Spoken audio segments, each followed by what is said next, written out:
You're listening to The Real Well Show with Kathy Fedke, the real estate investor's resource.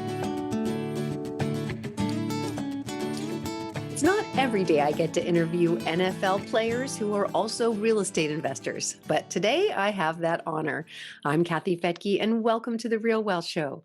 Our guest today, Devon Kennard, is currently a linebacker for the Arizona Cardinals, and in 2019, he was with the Detroit Lions. And on the side, he's been building a cash-flowing real estate portfolio to take care of his family when his football career ends. And he's here on The Real Well Show to tell us what he's learned along the way. So Devon, welcome. It's great to have you here. Thank you for having me. It's a pleasure.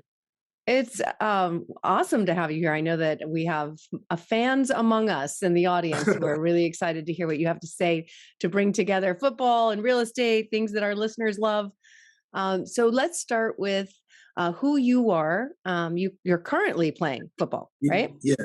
Okay. Yeah, so I'm currently playing for the Arizona Cardinals. I just finished my 8th year, so I'm going into my 9th year in the NFL. I started out playing in New York for the Giants, and then I went to Detroit for 2 years. And then the Cardinals, I just finished my 2nd year, and I have 1 more year left on my contract, so I'll most likely be back in Arizona. And fun fact is I'm actually born and raised in Arizona, so I'm actually playing in my hometown. I grew up 15 minutes away from our practice facility, so playing back home has been very fun, and it's awesome being able to have family and friends close by. Well, for you to get as far as you've got, I can't even imagine what it takes to get to the NFL. It's definitely a challenge. I've been playing football since I was 8 years old, and it's a dream, but it's even more surreal because I'm a second generation NFL player. My dad actually played in the NFL for 13 years as well. So it's all I knew growing up, all I ever wanted to do, but it also gave me a unique perspective into what it was like being a professional athlete and how to handle what I was doing off the field and how important that was in comparison to what I was doing on. Yeah, you're a parent now. You have 2 young kids, right? Yep.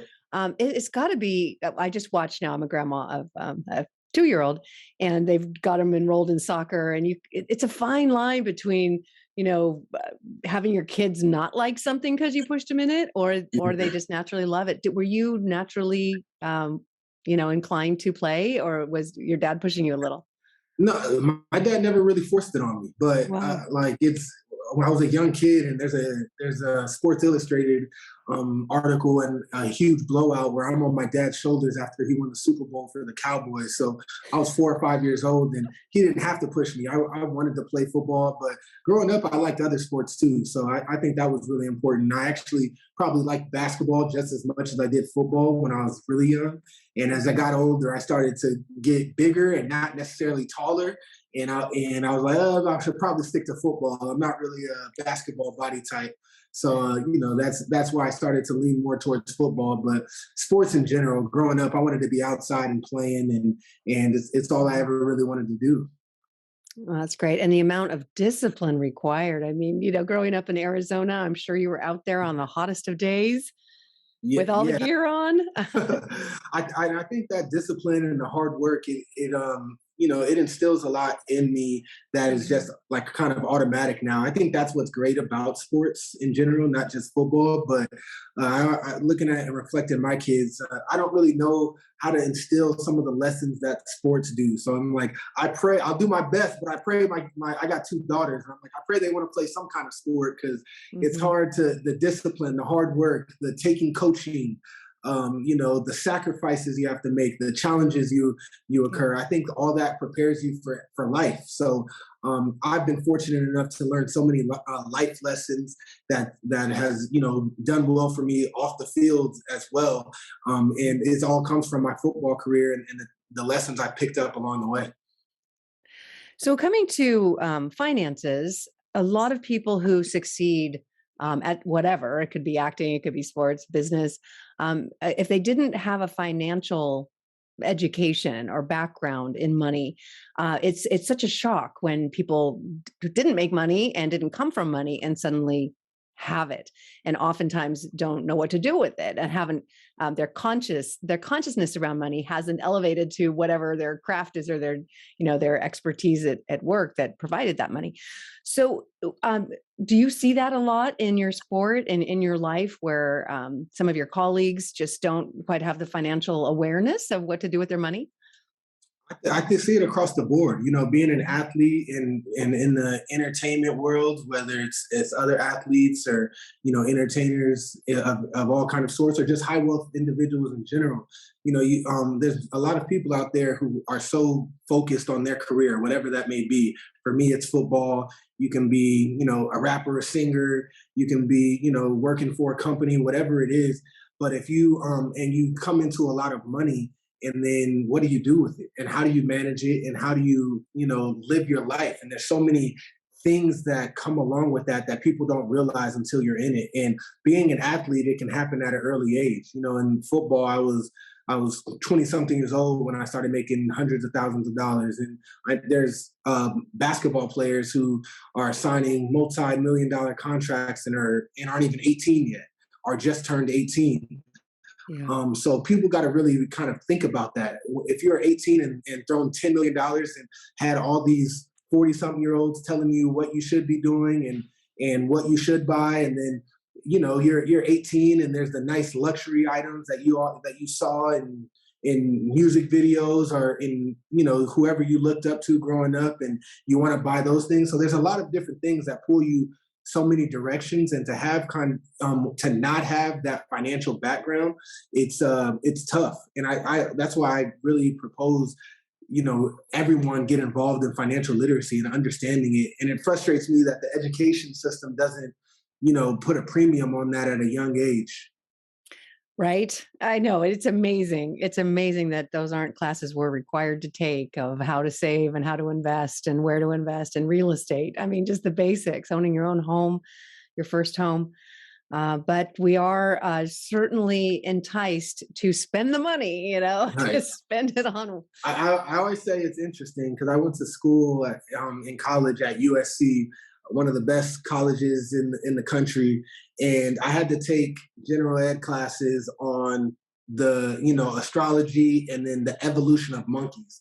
And I'm like, I'm learning about the evolution of monkeys, but there was no general ed classes that taught basic finance and basic accounting and basic spending and the purchasing power of a dollar, and talked about inflation. Like, I didn't learn any of those things in school. It's something I had to learn on my own. Yet I learned about the evolution of monkeys. I always found that kind of fascinating. That's really fun. And that is what drives me too, is raising financial intelligence. Because if you don't have money, or you do have money, but you don't have the financial intelligence, it won't last. It will. There are a lot of sharks who are going to try to take that from you. And I bet that's, you see that a lot too, when these young guys have huge paychecks. I mean, who do you trust? Who do you trust? And how do you even know who to trust? Yeah, absolutely. And, I think that goes with everyone. Like, when you're in a situation where you're not financially astute and you're not paying attention, I think at this day and age in society, you have to make finances a priority. If you don't, you either already are, or you're going to be behind the 8 ball. You're depending on your 9-to-5 job, which we've learned this last couple of years, it can be fleeting with COVID and all the different issues. If you're just dependent on one source of income, if you're not being financially astute and learning about ways to save your money, ways to invest your money, what to do with it and when, you're putting yourself in a position to not be successful. And I think it's like we've grown accustomed to being too comfortable with that. Like, oh, I'm just gonna not worry about it. I'm saving a little bit. I don't need to invest, or I'll figure it out, or I make enough. And it comes back to bite too many people. And that's something I'm passionate about as well. So your dad was successful. Did he help you with your financial literacy growing up?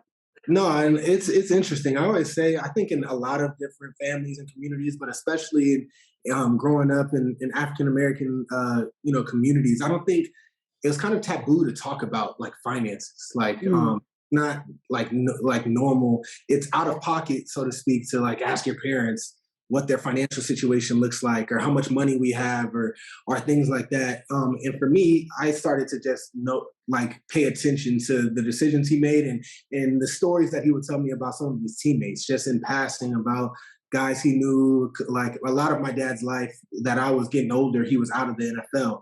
So hearing him talk about old teammates or people that are struggling financially, and I think he did pretty well for the most part, but even things that maybe he could have or would have done differently. And I kind of learned more through that than like him really describing the exact moves he made, or investments that he did well or didn't do well in. Till this day, I don't know the specifics of what his financial situation was or is.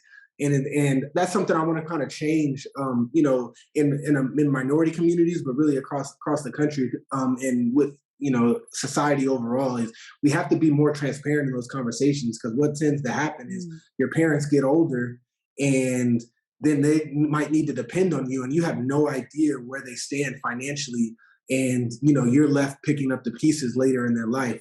I think it makes more sense to involve each other and understand that at an earlier age. So when did you start investing? And did you just choose real estate, or did you try other things as well?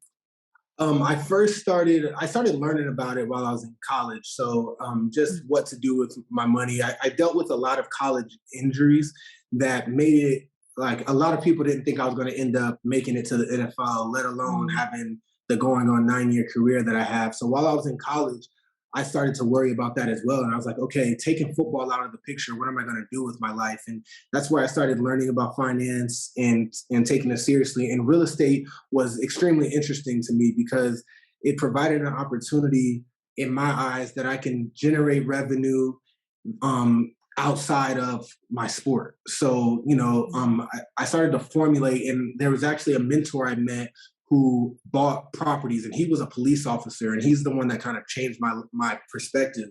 He was a police officer, and he was patrolling areas in Los Angeles, and he bought his first property, and then that led into another one, and now he owns and manages over 1,000 units in LA, and his property management company manages almost 8,000 units throughout Los Angeles area. And it was one of those things where I'm like, if he can do that, and he started off with a police officer salary, whatever I can make, even if I only play a year or two in the NFL, that's going to give me a great head start. And if he can do it, I can do it type of mindset. And that's what triggered me. So as soon as I got in the NFL, after my first year, I bought my first property in Beech Grove, Indiana, with a partner of mine for $86,000. That was our first property, a 3-bed, 2-bath, and that kind of steamrolled into the investment portfolio I have today, which is primarily in real estate, but I do have retirement accounts and things like that. And I'm starting to dabble more into the stock market and in that realm. But my bread and butter is definitely the real estate. So how old were you when you bought that first property? I was 24. So going into my second year in the NFL, and I bought that first one. And the reason why people always ask, like, why do you invest out of state? Like, I didn't know anything about Indiana, but for me, I'm really risk averse, and buying properties where I was playing at the time, which was New York or even Arizona, the properties were more expensive. And I met and got connected with the gentleman who was flipping homes in Indiana. And to think I could buy a 3-bed, 2-bath for $80,000, or $90,000, that seemed a lot more manageable and comfortable for me than buying a $300,000 or $400,000 home at the time. So that's why it started, and I've continued to do that along the years since then. That's incredible. It's such a young age to be thinking about your future, honestly. So would you say it was the fear of potentially getting injured and wanting to take advantage of this opportunity that got you started young?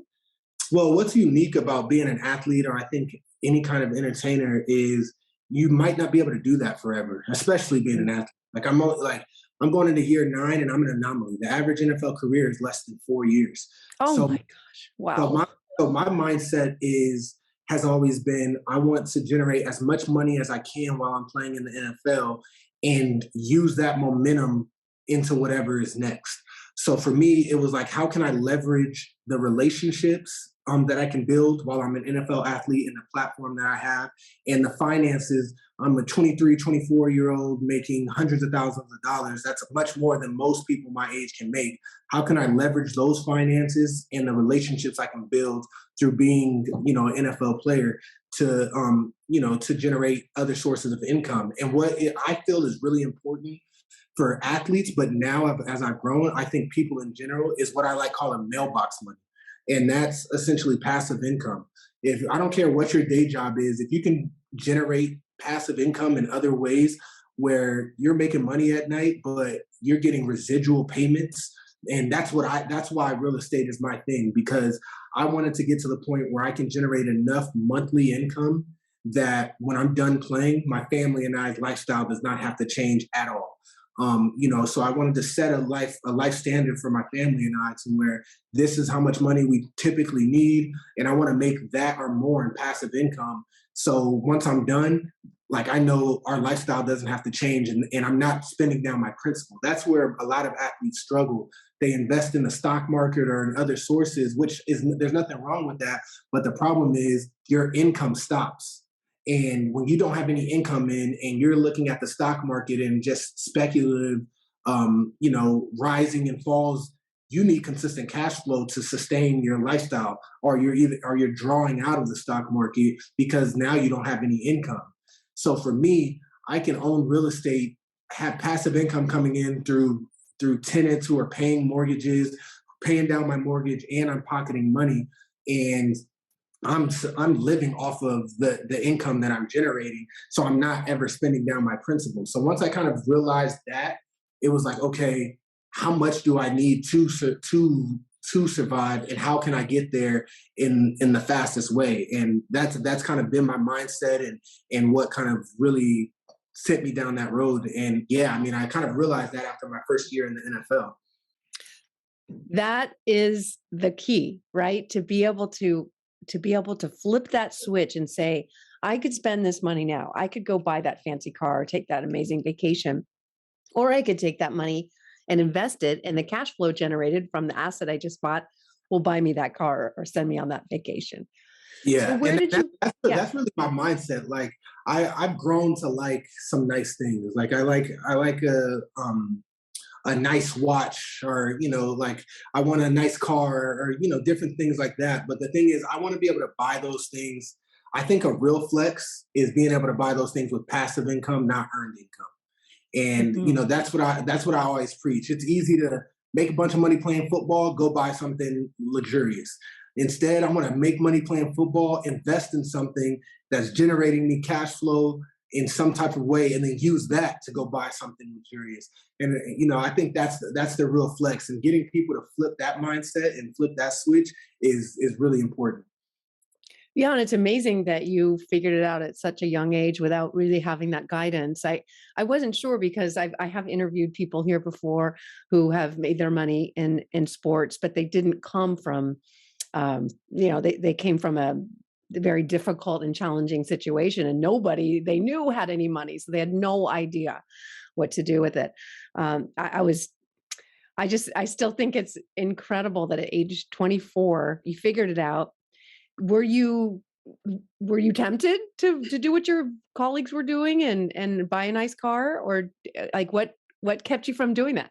Oh, a funny story. I got made fun of my first year in the NFL because I actually had my high school car shipped out to New York, a 2005 Kia Sorento. And that's what I drove my whole rookie season. And it's not that I didn't want a nice car, but I felt I didn't need it right then. And I didn't know how long I was going to be playing for. I was a 5th round draft pick in the NFL, and a lot of people thought I would play a year or two and be out of the league. So I was like, I want to save as much of this money and use that as leverage to do something else with it. I don't want to spend it on a car right now. So it's not that I didn't want the nice things. I just believe in delayed gratification, and I rather buy the nice things on my terms instead of on somebody else's terms. So to be able to do that and humble yourself in the immediate future for for the gratification of later, I think is a challenge, especially in society today. But it's paid huge dividends in my life, and I don't regret it at all. How many units did you say you own now? So I now own 20 units myself, but I'm not don't know how familiar you are with syndications, but I'm in Of over course, yes, we do them. I'm in over Yeah. 30 private syndications, real estate backed mostly. So majority of my investments are in real estate, whether it's my personal portfolio or different syndications. I use the syndications to diversify, especially while I'm playing, but still get dividends as well as participating in the growth of the funds when they close or refinance, what have you. So that's kind of been my strategy, kind of balancing personal portfolio with syndications to generate enough revenue. And now, I feel like I've reached the point to where I have enough revenue where my family's lifestyle doesn't have to change. Now I want enough to where I'm not only generating enough where my lifestyle doesn't have to change, we have enough to save and reinvest solely off of passive income. So when I'm done playing, the machine doesn't stop. I have enough to live, I have enough to save, I have enough to invest. And that's kind of the next goal and what I'm working towards now. Incredible. We own a home that we sometimes rent out for Hollywood movies and photography and stuff. And we actually had some of the top rappers rent it for, they were going to create some music together here. And our driveway was just lined with Rolls Royces, like the most expensive you could imagine. And I was so tempted to put a little flyer on each one and just be like, "Hey, I want to make sure you're also investing in passive income," And I thought maybe they wouldn't appreciate that, but the message does need to get out there. And have you thought about that? Educating colleagues and other people in the entertainment industry and people and meet out and about. It's funny. I'm actually kind of working on creating my own YouTube channel where I talk a lot about that exactly, because I think it's a gap that needs to be filled, and I have a passion for it. And, I kind of want to be at least a part of the solution of filling that gap, because it definitely needs to be filled. And that's why I think the whole concept of keeping up with the Joneses is so dangerous, because me and you can be next door neighbors and our house looks the exact same. We have the exact same cars. You bought it with passive income off of investments, and I bought it with earned income, or I got in debt for it. So we look the same, but we're not the same. And for people to realize that difference, especially in different cultures and in different backgrounds, I think is really, really important, because, somebody can have a nicer car than me, but doesn't mean that their situation is better than mine, or vice versa. And I think it kind of goes on social media.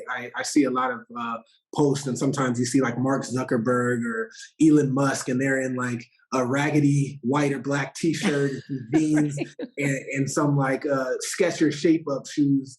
And like, this is what $1 billion looks like. And then, you see younger people making some money, but not nearly to that amount.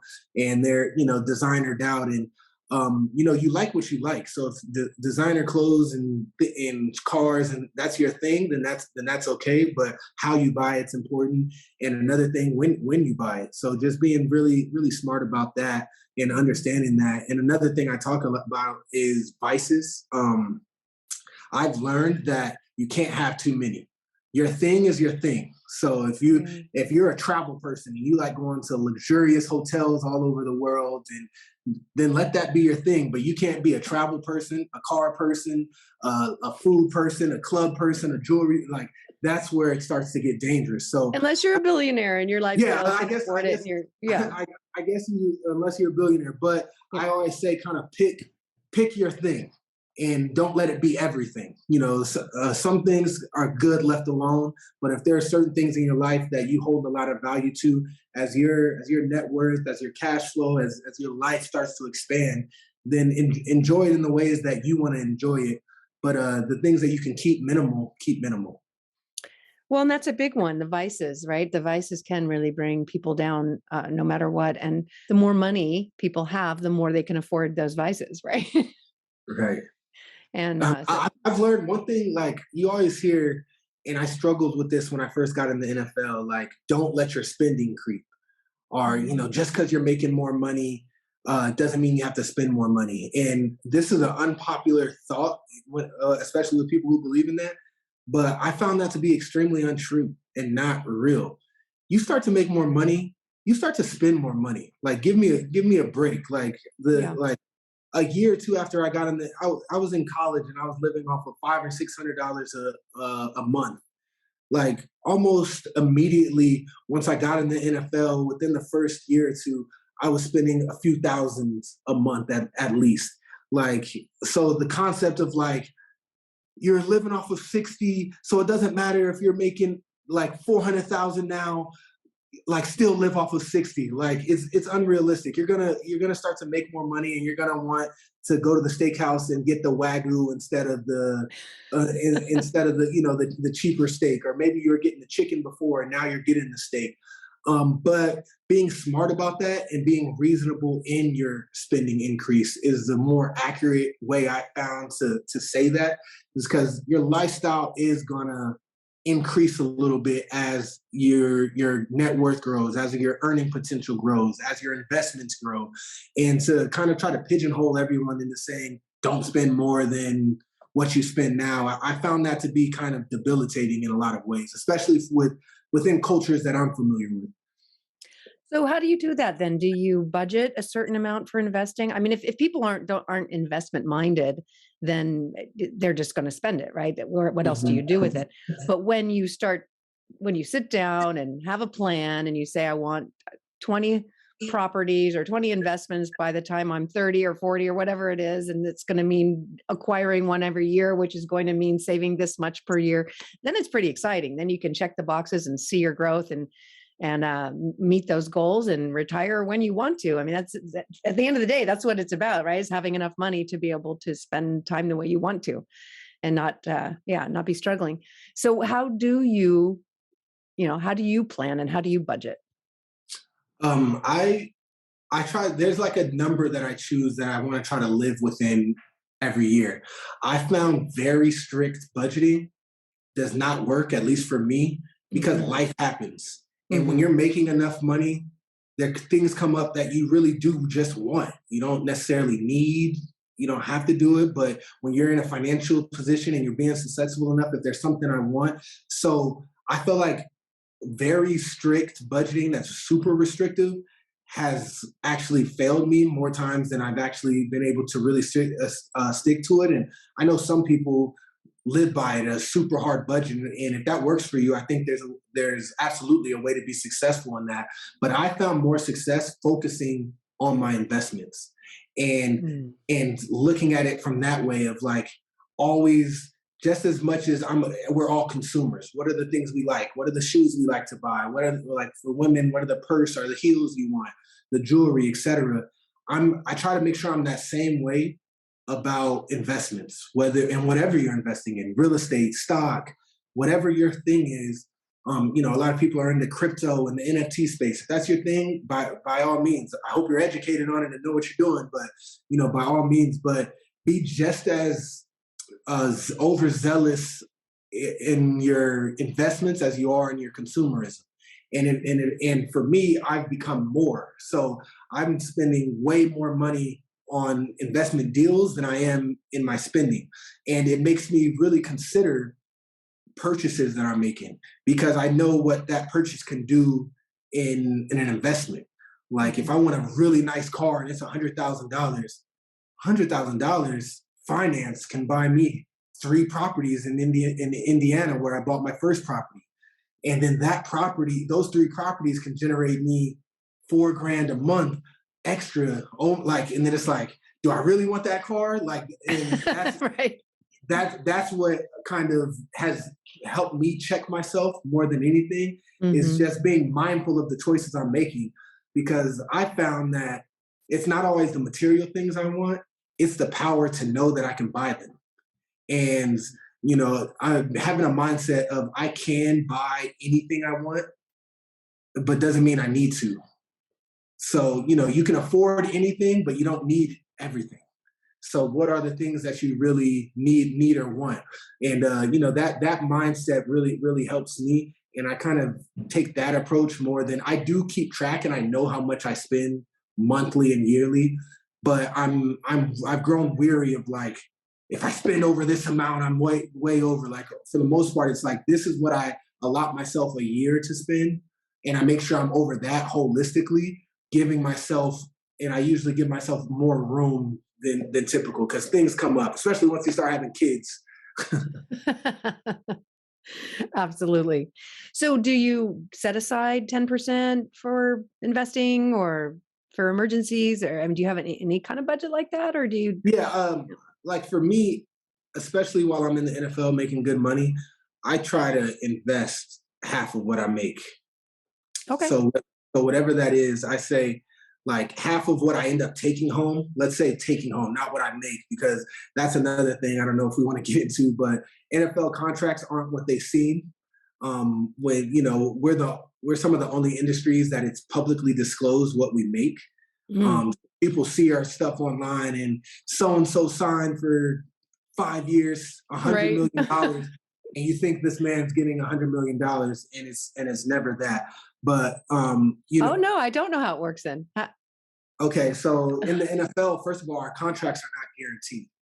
Oh, So NBA it is. So typically in the NBA, if a guy signs for a 5-year, $100 million contract, you can assume he's going to end up seeing $100 million or pretty close to. In the NFL, it's not. It doesn't work like that. So an NFL player and an NBA player can sign the exact same contract. The NBA player is seeing 100 or at least close to gross. An NFL player will not. And the reason that is their contracts are fully guaranteed, ours are not. So a good example I always try to use is a player who signs a 2-year, $10 million deal. That's $5 million a year on average for 2 years. What that deal typically actually looks like is a $4 million signing bonus. So once he signs on the dotted line, he'll get $4 million. A $2 million salary for year one, pretty much guaranteeing, all right, he just signed for 4 and he's making 2. He's going to get 6 and make it in a $4 million salary year 2, no guarantees. So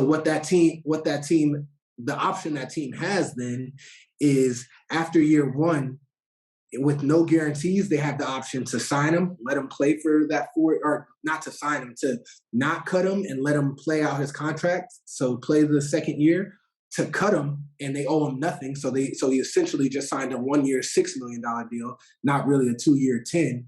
And or they can force his hand and make him renegotiate. So, oh wow. Oh my gosh. If it's not guaranteed, they could be like, we don't want to pay you 4 this year. We want to actually pay you 2. You can take it or leave it. Mm-hmm. So they have the option to do what they want that second year. So 2-year, $10 million deal really is a 1-year 6. And then we're paid as W-2 earners. We're not 1099s or anything else. So we're taxed in the highest tax bracket. So that ends up like in 2021, I'm going to be taxed right around 44 to 45% when it's all said and done, state and federal. And then, wow. And then our financial advisor, or not our financial advisors, our agents are, the average agent fee is 3% of gross. So before we really see anything, on average, let's say it's 45, I'm getting taxed. I'm not getting 48% of my money off top. So let's just call that 50%. So you sign a 2-year, $10 million deal. It's really a 1-6 and 48%. So let's round up and say 50% of that's gone. So you see this guy and you think he just signed 2 years, 10, and he's actually going to see $3 million when it's all done. Wow. And that's what people don't understand specifically with football. So when it's all said and done and you're talking about what that man gets in his contract or gets in his pocket and in his bank account, you can guarantee he's getting 3. Anything beyond that is unknown. Let's see what the team says about year 2. Let's see what happens. So, that's a lot of pressure and a lot of uncertainty. No wonder you would want to choose something with more certainty. Well, which is the exact reason why I realized that immediate, and I kind of realized that through understanding football through watching my father. And that's why I was like, I want to take that money and put it somewhere else that's making me more money. And that's why I immediately got in the NFL and had that mindset, because I realized that at the onset. So that same player now has $3 million. They cut him. What if he doesn't get picked back up? So now he's got $3 million in the bank, but he put most of it in the stock market. So 2.5 million of that's in the stock market. He bought a home, put a couple $100,000 in the ground, and now he has to find some type of job to generate enough income to sustain his life. That's stressful and that's hard. Yeah. Or maybe he didn't invest it in the stock market and it's sitting in a bank account. Well, by sitting in the bank account, he's spending it, and also inflation. So that money is losing value every day regardless. So it's not a matter of if, it's when that player is going to run out of money. And that's why athletes and entertainers struggle, because $3 million all of a sudden is not that much money when you factor in spending, when you factor in lifestyle. And then, like, if you're investing that, all right, you put $2 million in the stock market, are you drawing out for cash flow, or do you get a job that makes enough money where you don't need that? Like, how are you making ends meet month out of month with whatever your lifestyle is? What about sponsorships? Do players that helps, but oftentimes athletes, it's the people who don't need it who are getting that necessarily. And I mean that. Right. They're already at the top of their game.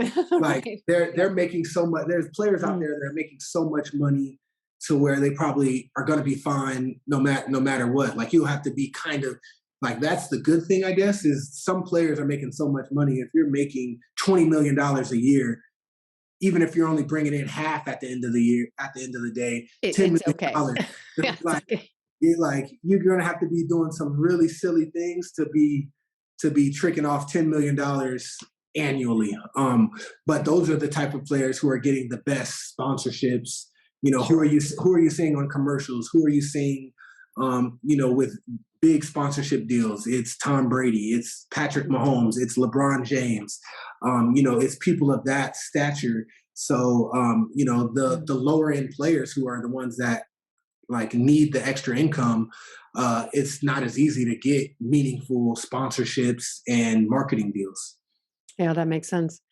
So where did you get your financial education? Was there a book you read or a podcast you listened to? How did you learn all this? It started with me in college reading Rich Dad, Poor Dad by Robert Kiyosaki. That book has changed so many lives. That stemmed. And then after that, I would say the biggest impact I've had when it comes to investing strategy is from Bigger Pockets, a podcast that I watch. I listen to a ton and I've learned a lot from. That's a big way that big podcast that's impacted me a lot. And from there, I mean, most of the major, big time books, Sue Zorman's, the Robert Kiyosaki, Tony Robbins, Money Master the Game, Keeping Up with the Rockefeller. At this point, I'm read most, or they're at least on my list to read. Because I can't learn or devour enough of the information. I love it at this point. And how do you find time to do that? I imagine you're pretty busy. Yeah, I try to read at least one book a month, and I do a lot of audiobooks, so that's easier for me. I travel a lot and things like that, so being able, sometimes I'm listening to an audiobook in the middle of a workout. I'll have headphones on and I'm listening to an audiobook or podcast episodes. So that's how I knock out a lot. I do like actually reading as well. So I'll read when I can, but that's sometimes harder, especially when you got 2 kids, 3 and 9 months. But I figure out the best I can and try to just make sure I'm always learning. Incredible. I just love hearing what you have to say, and with everything that happened in 2020 and some things coming to light that some of us weren't aware of. One thing that I became aware of is the homeownership rate of among African Americans is so low, and what can we do to change that and help people understand that it's not. You could get loans with just 3% down. I mean, it's possible. It's possible for people to do it. I mean, what's going to shift things? I think a big thing that I always try to preach is the financial education. Like to Mm-hmm. understand that it's not impossible and there's ways. I know so many people who like want to buy a home, find out how expensive it is or like how tough the process can be, and then just bow out, not really trying to dive in and learn the different options they may have and how to get FHA loans and just the different options there are to buy properties. They go the traditional route. They hear their credit's not high enough. They hear, they hear the roadblocks that may be in their way, and Mm-hmm. they just kind of give up and say forget it, and life is hard. And I think kind of getting over that hump is really important, and it only is going to happen by steady improvements. It's easy to say, "Oh, I can't do it," and just never do it. Well, there's steps you can take to move in that direction that's going to get you closer and closer. And if you start learning and taking in that knowledge, then more opportunities will present itself. But if you just sit back, try to find a real estate agent one time, find out how hard it is, and never go back to it, it's not going to just happen. Like what are the things that you can do to increase your credit? What are some other loan options? What that could work for you? And I think that's like the biggest thing that people need to really take seriously, especially in minority communities. And another thing is maximizing your skill set so you can increase your earning potential. I don't care where you're starting at. I don't care what it is. Like skills get you paid. So develop skills. Develop a skill set that can't be denied. If that's through school, great. If that's through labor, whatever it is, develop a skill set and the knowledge that's going to continually increase your revenue. I think people across this country are getting too comfortable with the role that they're playing in their job or the title that they have or where they're at, and they're not learning new skills. They're not learning new ways to make money and leverage that, and it's detrimental. I think we live in a day and age right now to where you can become profitable in so many different ways. You have young kids out there playing video games and making millions of dollars now. You can create YouTube videos talking about anything. Like I know there's people who are experts on Excel and just got good about talking about it and and have courses and do stuff on YouTube and make money. So there's so many different ways to make a buck, so to speak. But I think people aren't open-minded and aren't learning and developing the skill sets needed to do that. So I encourage people in minority communities to add value, find ways to add value to yourself and to increase, because by adding value to yourself, you'll eventually add value to your net worth and add value to your earning potential. But if you're not adding value to yourself, you're going to stay where you're at forever. That is some good advice right there. I just thought of my oldest daughter when you said that. She's 29 years old. She learned one skill, and it's email marketing. It's something anyone could learn. She learned it with a $20 an hour job that she had at a company, and she just took advantage of all the education they provided. She was willing to take a lower paying job to learn those skills. And within a year, she listened to her mom and bought a house and made $100,000 off that. But now she's an email marketing expert, and she has new clients every week, and she's making more money than me at this point. I mean, it's incredible. Yeah, and like that's a great example. Think about that. Like who would have thought? There's so many different ways to be successful and to make money. You have to figure out what you're passionate about, what you like doing, and what are you good at. I think those are three questions people need to ask themselves constantly. And what's important is those things change. So that's why I say constantly. Like you have to go through that process all the time. What am I passionate about? What am I good at? And what do I like doing? And when you can answer that question consistently and figure those things out, it changes. You start to look at opportunities differently, and it's like, okay, maybe I can pursue something in this, or maybe I can do this, feed into those things. And that's what happened to me in real estate. And it's like I never would have thought I'd be to the point, but I had 12 properties that I bought cash. I refinanced. And I bought them cash for $1.2 million. I refinanced and got 1.1 million out. So I now own 12 properties with $100,000 in the bank, with $100,000 in the ground. And Right. I'm so for $100,000, worst case scenario, net of all expenses, property management, I'm expecting to bring in at least 24K a year. So that's a 24% 24% return on $100,000. That's great. But to top that off, the 1.1 that I just got out of the ground, I'm now going to buy more properties with. So I'm in the process this off season. That's what I'm devoted on, is reallocating $1.1 million of money. But now I'm not buying the properties cash anymore because I kept learning and I'm more advanced in my real estate. So that 1.1 is probably going to be able to buy me 30 to 40 more properties.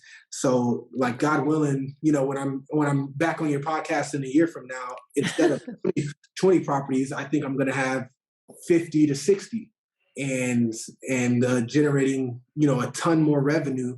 And now I'm in a position where I can scale. And I'm another example of like your daughter. I found a skill. I've been buying single family and small multifamily units. I started off buying cash because I had some cash, and now I'm using finance, and I'm using the same 1.2 million I did, and I can own 50 properties off of that 1.2. And that's kind of my goal for the next year or two. Locking in those low rates. How does someone as busy as you manage that many properties? Property management. For me, my key was mailbox money. That's how the term I really like using with passive income. And although it's obviously not technical anymore because direct deposit and all that, but just the concept of every month or every quarter, whether it's through dividends, through my syndications, or literal, tenants paying paying me rents, I'm getting mailbox money either way. That's coming in residually. And that's by being able to do it that way, by hiring property management. It's very low maintenance. I get to communicate with property management, make sure I understand what's going on, and I kind of have a rule of, if anything's over $200, I want to know about it. Make sure you get clearance from me. If it's under, fix it. We can talk about it later. But I budget for all of that. And for me, I pay them anywhere between 8 and 10%, depending on the city that they're managing. And it's worth it. I don't have to deal with anything. I don't want calls in the middle of football season when I'm trying to get ready to play a game about, somebody's toilet needing to be fixed in Kansas City or Memphis or Ohio or Indiana, where I own properties. I don't want to deal with that. So having property management that's local, that's managing that has been a huge help. Incredible. Oh, it's been such a pleasure to have you here. And when we do have you back in a year, I hope you'll have your new book.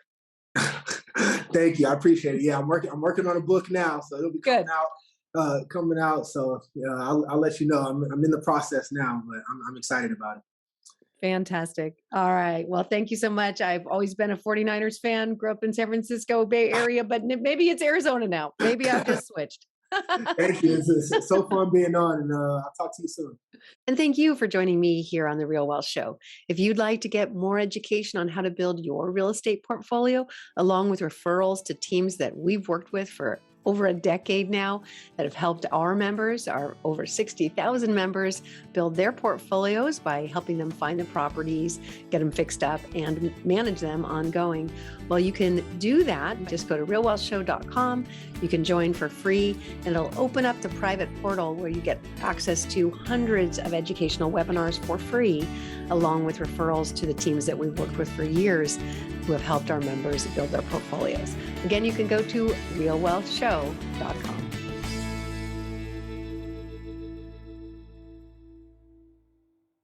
The views and opinions expressed in this podcast are provided for informational purposes only and should not be construed as an offer to buy or sell any securities or to make or consider any investment or course of action.